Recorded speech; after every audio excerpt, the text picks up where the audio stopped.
অনেক অনেক বছর আগে রাক্ষসরাজ রাবণ ছিলেন শিবের একনিষ্ঠ ভক্ত।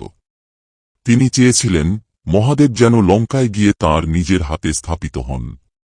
এই ইচ্ছায় রাবণ কঠোর তপস্যা শুরু করেন। নিজের 9টি মাথা কেটে একে একে শিবকে উৎসর্গ করেন। শেষমেশ 10ম মাথা কাটার সময় মহাদেব সন্তুষ্ট হয়ে রাবণের সামনে আবির্ভূত হন।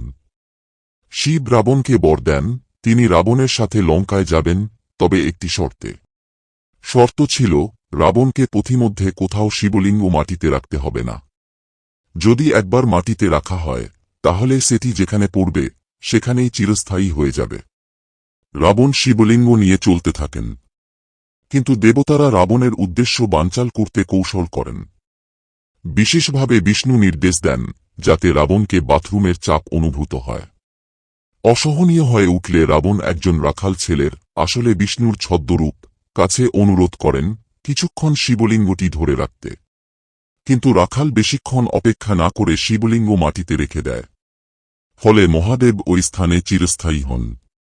আজ সেই স্থানই বৈদ্যনাথ ধাম নামে পরিচিত, হিন্দু ধর্মাবলম্বীদের অন্যতম পবিত্র দ্বাদশ জ্যোতির্লিঙ্গের একটি স্থান।